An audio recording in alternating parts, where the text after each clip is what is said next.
declared the winner by TKO, Gillian the Savage Robertson. All right, what's good, y'all? So we are back for another episode of 5 Questions, where we tap in with athletes and minds from the mixed martial arts space. And I told y'all, your boy been out here working. You know what I'm saying? I've been putting in work. And so for this one, let me make sure I give the proper introduction to set the stage for what we're about to go through here. So fresh off of a UFC 297 win, a TKO stoppage in the second round, where she got her check and she got another check. So she did so nice, she got paid twice. None other than top 15 rank UFC, I don't even know if to call you strawweight, flyweight, whatever weight she chooses. None other than the savage one, Gillian Robertson. What's going on? I don't even know what to do with that introduction. That's too much. Everything's going good. I think we're like a week and a half, 2 weeks post-fight now. So it's just like, I feel like honestly this last week my body's just kind of crashing. We're ready, like all the adrenaline's out of my body, and I'm like, this week it's been rough. It's been rough. I've just been lazy. I can't blame you. I mean, you did your thing. I'm pretty sure like the adrenaline, like feeling that adrenaline, not only leading into it, but during it. And then after, you do something spectacular at the crib, you know what I'm saying? So like, that's amazing. And I'm pretty sure that lasted for quite a while. Like that's crazy. Oh yeah, no, having that, I want to say the adrenaline doesn't really like completely get out of your body till like a week after usually. So it's like even like the injuries you don't really feel, like the last week I was like hyped, I wanted to train, I wanted to spar. This week I'm like, I'm still training, but it's a little bit more effort on my part. Like I don't really have the motivation, I feel like, So I'm like, It's definitely, adrenaline's a beautiful thing. It's crazy. Yeah, it's a superpower. But so diving into the UFC 297 itself against Polyana Viana, and like what I noticed, like leading into it, first of all, you're one of the smilingest people that I've ever seen. Like you smile all the time. So I'm like, you smile when you're excited, you smile when you're nervous, you smile when you're happy. You might even smile when you're sad. I don't know, but like, what was the feeling going into that, kind of knowing what Polyana was going to present to you, and how were you going to kind of engineer and get the fight where you wanted it to be? I guess in this fight specifically, it was obviously in my home country, so it's like that the energy there and the excitement just in general is something that's like, it's hard not to be smiling. Like even like walking out, I felt like I had to kind of bring myself back for a second and kind of be like, don't get like too swept away in the emotion of everything. Like the crowd's crazy, all the energy's there, and just like stay focused on the moment, because it was absolutely just insane walking out. It was insane, like obviously winning. Just the energy out there was crazy. So I'm like, I feel like it was kind of hard to carry any other mood than be excited going into that fight. Yeah, that's understandable. So like, did you feel any pressure like fighting at home? I know that when you fight at home, you do very well. I mean, I've seen other fighters who, when they fight in their home state or home city, they feel the pressure of fighting in front of all the people that are pulling for them. I mean, one person that comes to mind is Derek Lewis. I've seen him fight. I'm in Texas, so I'm always rooting for Texas boys, and so I've seen him come up short, and that didn't happen for you. It was quite the opposite. So did you feel any pressure fighting at home? Nah, I don't. I feel like I almost thrive in the pressure. I like having that little bit extra pressure. I like, even if the fans are booing, I'm like, I like that extra pressure. If the fans are cheering for me, I like that pressure too. So for me, it doesn't make a difference. I'm like, I just like having the crowd there. I like to be able to perform, and I didn't like it when the Apex was like no crowd, COVID, like during those year and a half, 2 years, whatever it was. I'm like, just the silence in the crowd, everything like that kills me. I'm like, I love having the support there. I love having the fans there, and that's all I need. Yeah, no, I feel that. It was weird for us too, like watching it was a cool anomaly off top. Like you could hear the coaches. You're like, man, this feels like we're behind the scenes. But after a while, it was like, okay, I don't want to be behind the scenes anymore. Exactly. Yeah. So speaking of behind the scenes and coaches, one of the prominent figures in your entire journey is Dean Thomas, whom is a person who, even before knowing that he was aligned with you, he kind of resonated with me because dude's hilarious.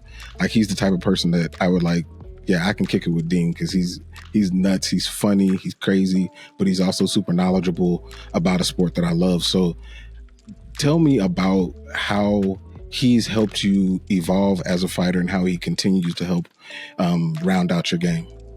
I'm like, Dean is the reason why I'm at where I'm at, you know? Like, I feel like I was just kind of blessed walking into his school on the first day. It was kind of like, I don't know, like, not many people are still with their coach that they started with on day one, you know? True. So I'm like, we're 13 years into this journey, and like every day I'm learning from Dean. I'm like, he is 100% the most, like, I guess, like, prominent figure in my career. I've learned so much from him, and he's just dedicated so much time that he didn't need to. Like, it's like when I was an amateur, he'd be putting in extra hours with me, and it's like back then especially, he's not getting paid off that. He's not getting like a part of my check. He was just willing to invest in me because he saw that I was willing to invest in myself. I was willing to work hard too. So I'm like, I feel like we've always worked well together, but I'm just so thankful for every part he's played in my career. Yeah. So when you're actually in a fight and the coaches are, saying things from the sidelines basically, and is it, because you've worked with him for so long, is it easy to pick up his voice and kind of hear those instructions that are helping you along? Dean doesn't necessarily talk too much, honestly, when we're in the corner. He kind of trusts me as a fighter that I'm going to make the smart decision by myself. So he just kind of lets me do what I want to do. And he trusts that we worked for however many weeks, 8 weeks, 12 weeks, whatever that camp was, preparing for this moment. And he just trusts that work was enough. So he's usually not talking too much when he's in the corner, unless he really feels like he needs to say something, but he trusts that I'm going to make the right decisions. Yeah, that's definitely somebody that's been working with you for a long time. If y'all can, you probably know what he's going to say even before he says it, even if that were the situation, because you've been working with him for so much. So, that's definitely a blessing to have somebody that's kind of walked through and they've seen you evolve as a fighter from, when did you get with him? Like 16? Were you 16 when y'all started working together? Yeah. That's wild, man. That's amazing in any walk of life, to be honest. That's the greatest part about us, is that we have grown so much together, is that it's like, I don't know if I can really say that with most fighters, you really see it where they are with the exact same coach from day one. Usually so many people are gym hopping, or like, you just got to find what's right for you. And I was just lucky to find what was right for me on day one. It's so rare. So rare.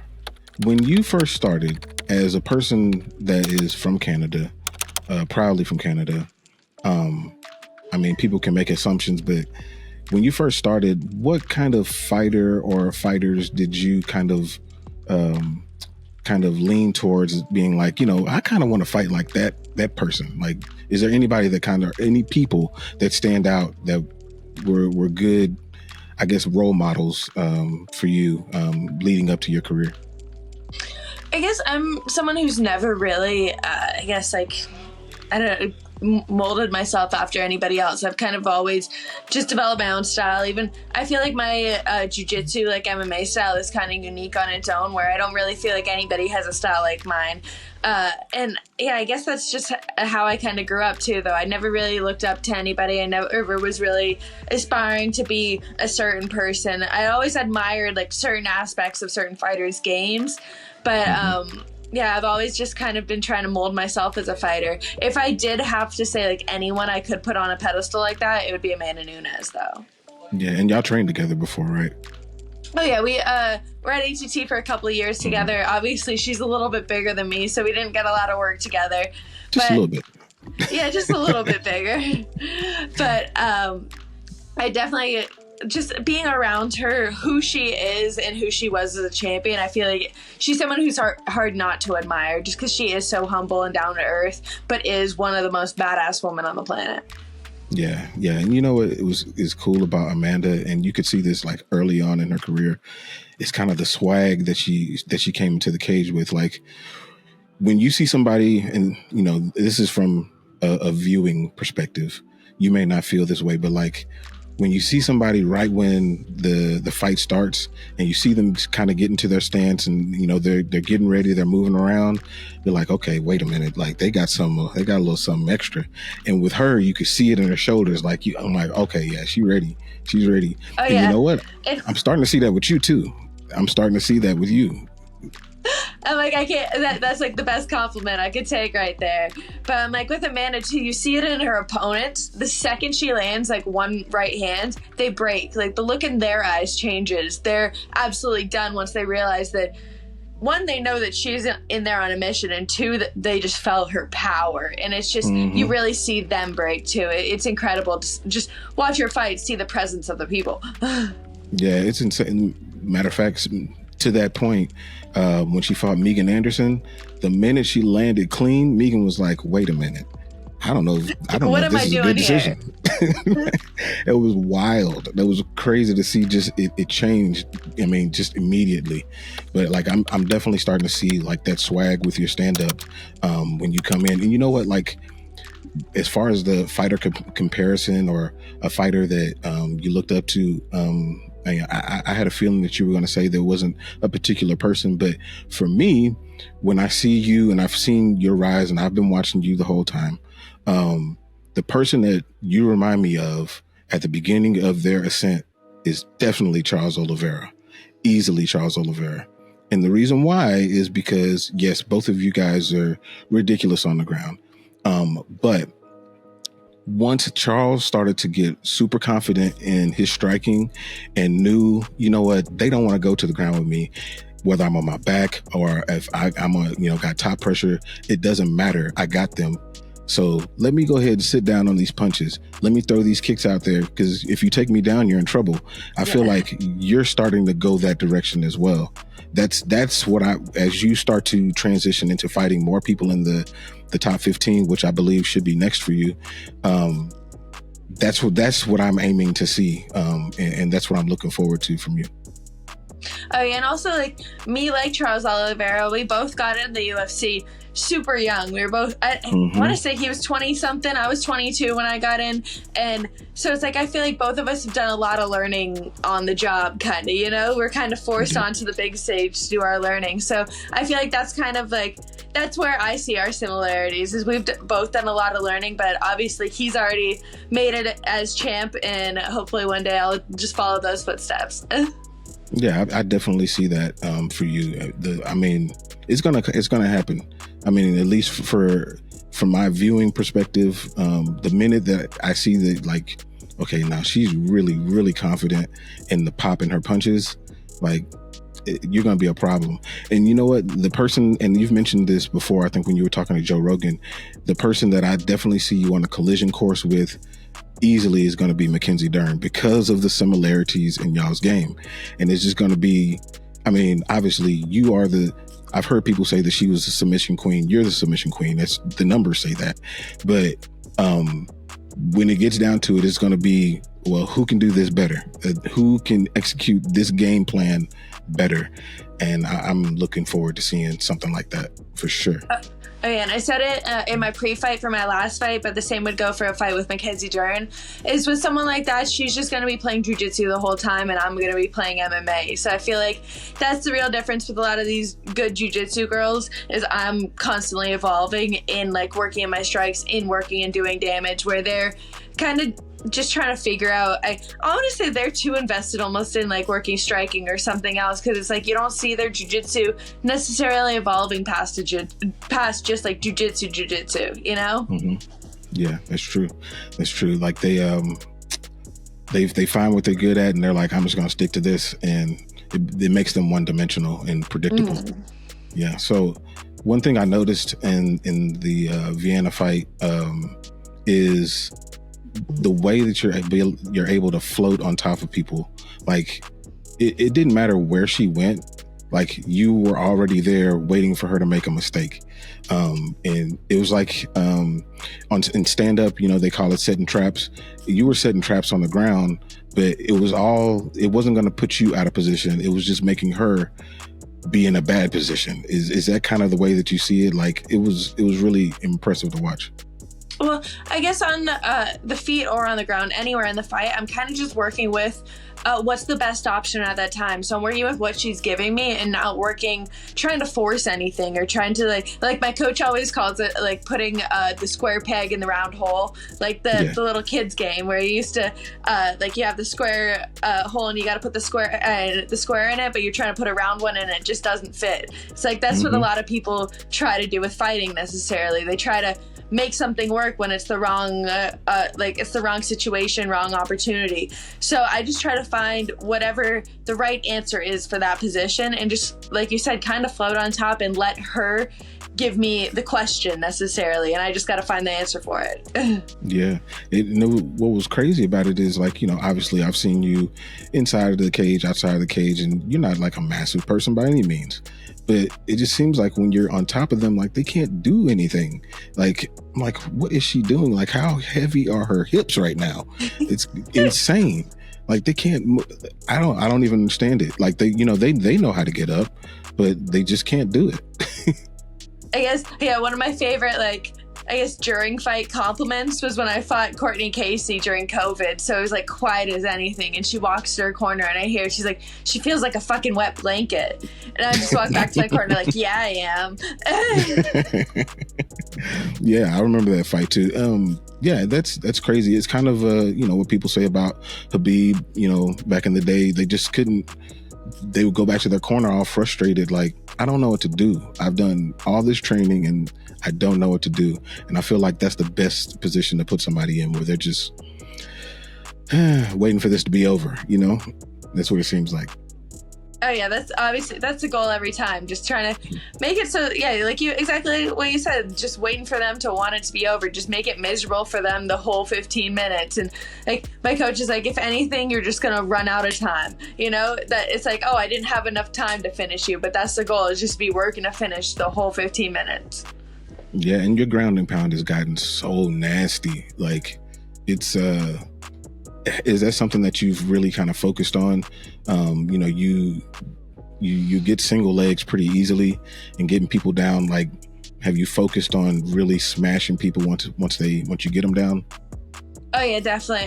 Like I was saying earlier with the Mackenzie Dern, I'm like, I feel like that's the difference between me and her, is that, like, well, it shows with the two Brazilian Jiu-Jitsu black belts I've ever fought are the two girls I've gotten TKOs on. I'm like, I feel like there's a reason behind that. I'm like, it's because I feel like I can hang with all these jiu-jitsu girls, I can sub all these jiu-jitsu girls, but we're playing a different game here, and I'm introducing them to that.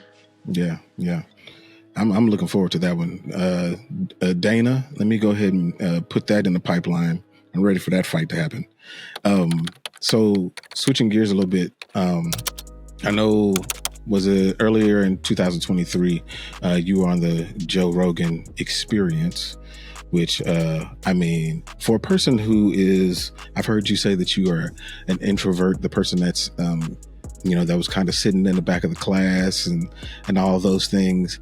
How did that situation come together, and how was that experience? I mean, because for me as a podcaster, like that's magical. You know what I'm saying? So like, I would love to be a Make-A-Wish kid to go to there and and sit in the background, take some notes, Joe, holla at your boy. But how did that situation come together for you?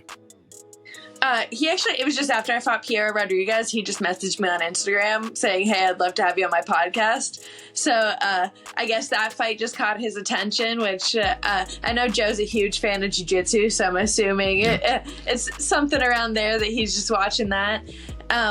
It was definitely a lot more nerve-wracking than I guess it actually was. Like, I made it a lot more nerve-wracking in my head than it actually was. Going up to the whole experience, I was definitely super nervous, but Joe made it super easy. Being there was just a super chill scenario, and it's like, I think like 2.5 hours went by like nothing. Like, he's just so good at keeping conversation going, and Yeah, it was a really like just chill experience. Yeah, it seems that way. Like, I mean, that's one of the people that, you know, I try to aspire to get to that level, and I like the way that he's a comedian by trade, and he's a conversationalist, so it's easy for him to just spin stories and get you comfortable, and if you want to go down this path, we'll go down that path. Like, I really love how he puts his podcast together, and I mean, there's a reason he's number one, so Oh yeah, I mean, that's what he does.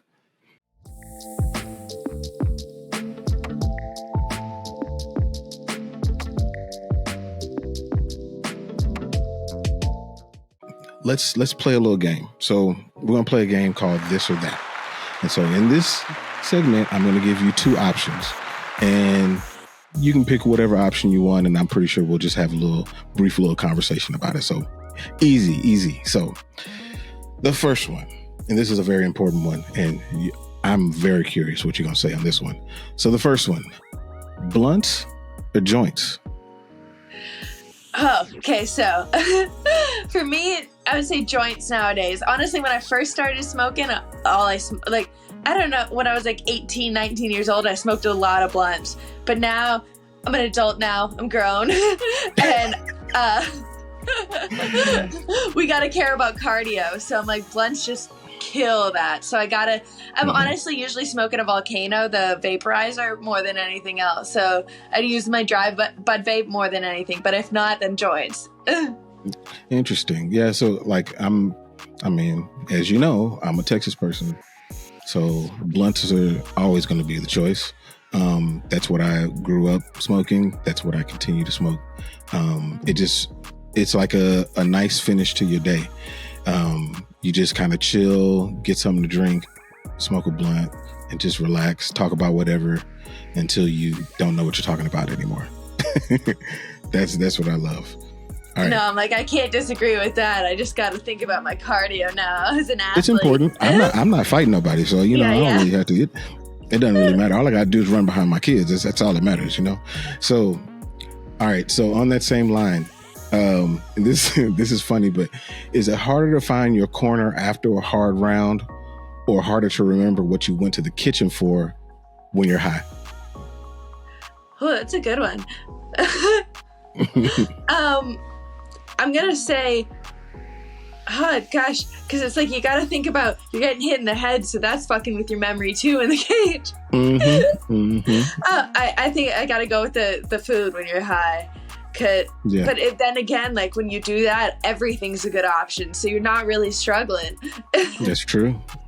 That's a tough one. Like that, you know where that came from? Like matter of fact, I was watching that Pieta Rodriguez fight, and you were on top of her, and you're doing your thing, and then she gets up and she's like, "Okay, where am I supposed to go? I don't even know." And well, actually, I'm like, that seems hard. So at the end there, she was actually talking shit. So she was following me. I remember that too. Talking shit. Yeah. What was she saying? I mean, do you know what she was saying? Was she speaking English at that point? Yeah. So in the first round, whenever I ended up on my back, she punched me once, and she was like, "What now? What now?" And I looked up at her. I was like, "You ain't shit." And then I swept her and I got on top, and I spent the next 2 minutes on top. So at the end of the round, I tapped her on the stomach, and I was like, "What now?" And she got up and she was like, "You didn't even sub me." And that was what she was saying when she followed me back to my corner. That's funny, because you know what? Like, from our perspective, one, I didn't know. I mean, obviously, I didn't know you said anything. And so when I saw you tap her on the stomach, I was like, "Oh, she's like, good job." That's no, I'm just talking shit. So how often does that happen? Like, in our minds as people, I mean, I know that you never had a street fight, but as a person who had a lot of street fights, there's a lot of shit talking before, after, during. But there's no, this is y'all's business. This is, your job. So there's not always animosity. So, but how often is there shit talking? So that's actually the only fight I've ever had somebody talk shit to me during. I guess I'm not like somebody huge that's into that, so I don't really get it back at me a lot. But I don't know. I guess it probably happens more often than you think. People definitely talk a lot, or like I feel like a lot of times I have like weird little thoughts during the cage, like while I'm in like. So this last fight, like they have those new names written on the canvas in the octagon, and I can't even remember what the name is now, but I remember looking and being like, "Huh, that's an interesting name." While I'm just like sitting on top of Pollyanna. So like it's just weird little things that come into your mind. That's crazy. I mean, we thought that too. Like, I mean, I think they're cool, but like I don't know who all these people are. But, all right, so here's an interesting one that I don't know what you're gonna say on this one. So, would you rather have a strawweight championship or a flyweight championship? I think strawweight's my home right now, honestly. I definitely can't fight as often at strawweight, which is not what I like, but I feel like it's just more comfortable for me. These girls, I'm not as outsized, and I feel like it's not too rough of a weight cut for me. I just think strawweight's my home. Cool. Yeah, I mean, it didn't seem like it was an issue, from our perspective. But as far as your frequency in fighting, I know you won't be able to just jump in on short notice since you have to cut more weight. But how often is like the optimum amount of time for you to fight during the year? I guess I'm still kind of trying to figure that out. I only have 3 fights at strawweight right now, and my second one, we definitely fucked it up with taking it too fast. So we took some. I definitely needed with Tabitha Ricci. I fought I had a 12-week fight camp with Pierre Rodriguez. I think I had 4 days without a contract. I fought Saturday, and then I think I had my contract by like Tuesday or Thursday that week. So, and then got back into an 8-week fight camp. So it was literally 5 months straight of me being in a fight camp, and my body was just so burnt out, so overworked, and it obviously showed in my performance. I couldn't perform the way that I would like to. So we definitely need to take a little bit extra time, just let my body recover after these weight cuts, after the push that I have to put myself through in camp. And then we'll see how long the ideal timing is, really. Cool. Work in progress. Nothing wrong with that. All right. So here's an interesting one. Now, I know you come out to PIMP, which is, I love this song. I mean, that's my young adulthood. So that's just my joint. I'm a 50 Cent fan. But would you go 50 Cent or Snoop Dogg? Oh, that one's rough.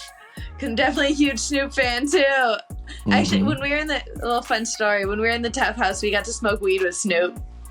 What? And yeah, so that's crazy. He did a podcast with the Contender Series with Uriah Faber back then. Oh, yeah. So we were watching the Contender Series fights, and we went up to one of the producers. We're like, what are the chances you could let us meet Snoop? And they're like, I think we can make it happen. So they brought us upstairs where the podcast was happening, and one of the girls was like, oh, it smells good up here. And he's like, you should see what it smells like in my trailer then. So he brought us down there. He just starts lighting up some blunts, starts passing around, and then our producer walks in and was like, no, this can't be happening. And then Snoop was like, who the fuck is this guy? Get this motherfucker out of my trailer. Kicks him out of the trailer, just like his like 300-pound bodyguard pushes our producer out of the trailer, and then we got to sit there and just like get high with Snoop for like half an hour. Dang, that's a dream right there. For me, like smoking with Snoop or Nate Diaz or Willie Nelson, that's an underrated one. Like that would be magical. That's a moment, right? Or Mike Tyson for sure. I saw a little post that said that Willie Nelson's the only person to ever outsmoke Snoop. So I'm sure that was an interesting one. He's got a lot of practice. All right, so here's the last one. Being as though you're from Canada, but now you make your home down in Florida. So is it Coconut Creek or is it Miami, or like what's the logistics like? Is it in that? Are they all in the same area? I'm not up on my Florida geography. So I don't know. When I walk out, they still announce Coconut Creek, but I haven't lived in Coconut Creek for a couple of years. I live in Miami now, which is just like an hour south, so we're not too far. Okay. I thought it was Miami, but yeah, like you said, they announced Coconut Creek, and I was like, well, but Coconut Creek, ATT is in Coconut Creek, isn't it? Correct. So that's probably okay. So So here's the question: sandcastles or snowmen? I gotta go with sandcastles because snowmen are cool for like 2 weeks, and then I like to come back to the warmth. That's what I'm like. I couldn't deal with a full winter nowadays. Yeah. No, I'm with you. I don't like the cold at all. I've been to Canada and it was cool. It was during the spring, so I didn't get any of the cold, which is perfect. Anytime I see a snowflake, I'm out. I'm cool with it. I like playing in the snow for like a day or two, but I'm cool to come home. Yeah. So, one thing I wanted to ask you about was your new, I don't want to say it's a clothing line, your special edition. And I really want to get, some of that merch. Like, it looks good, like, for real. But like, tell me, like, where did that come from? When did you kind of start that, on your website? So me and my manager, Laura, it's been like kind of in the talks for a couple months now. We finally got it put together. Our Who Wants to Smoke the collection on Gillian-Robertson.com. And it's just obviously like who I am, a big part of my life. And I thought it was a dope idea. It is, man. Like I said, the shirts look really good. I mean, the sweatshirt, that's what I'm trying to get one of those sweatshirts, but like they look really good. Like, they're not, I see some fighters who kind of partner with some people that they don't know, and they get some merchandise that ain't it. And these look good. So I definitely endorse those. They get my stamp. I appreciate it. For sure. So, wrapping everything up, what do you have on your outlook? Like, when are you thinking, I know you're kind of in the recovery stages and everything like that, but if Mick Maynard reaches out to you and he's like, hey, when are you trying to get back in here? We got a top 15 fight for you. Like, what you want to do? Like, what are you thinking? I think I need at least what I keep on telling myself is a month post-fight, I'm just going to fuck around and do what I want with training, where I'm not like serious focused training. And then after that, I'll be ready to take a fight. So anything after this month, I'll be ready to take whoever, whenever. Just give me a date. And as long as I have enough time to make weight, I'm good with it. That's what's up. I like it. So I'm going to call it now. I'm looking for a head kick knockout. That's what I'm asking for. I've seen your kicks. They look amazing. I need you to connect on one of those kicks and knock somebody out. That's what I'm looking for. That's what I want. Yeah, that's what I'm looking for too. Cool. I appreciate you doing it. Anybody that doesn't follow her, she's followed by everybody on the planet. She's got tons of followers. But if for whatever reason you don't, definitely follow Gillian Robertson. And again, it's been a pleasure. I really appreciate you doing this. Oh, thank you so much for having me. It's been dope.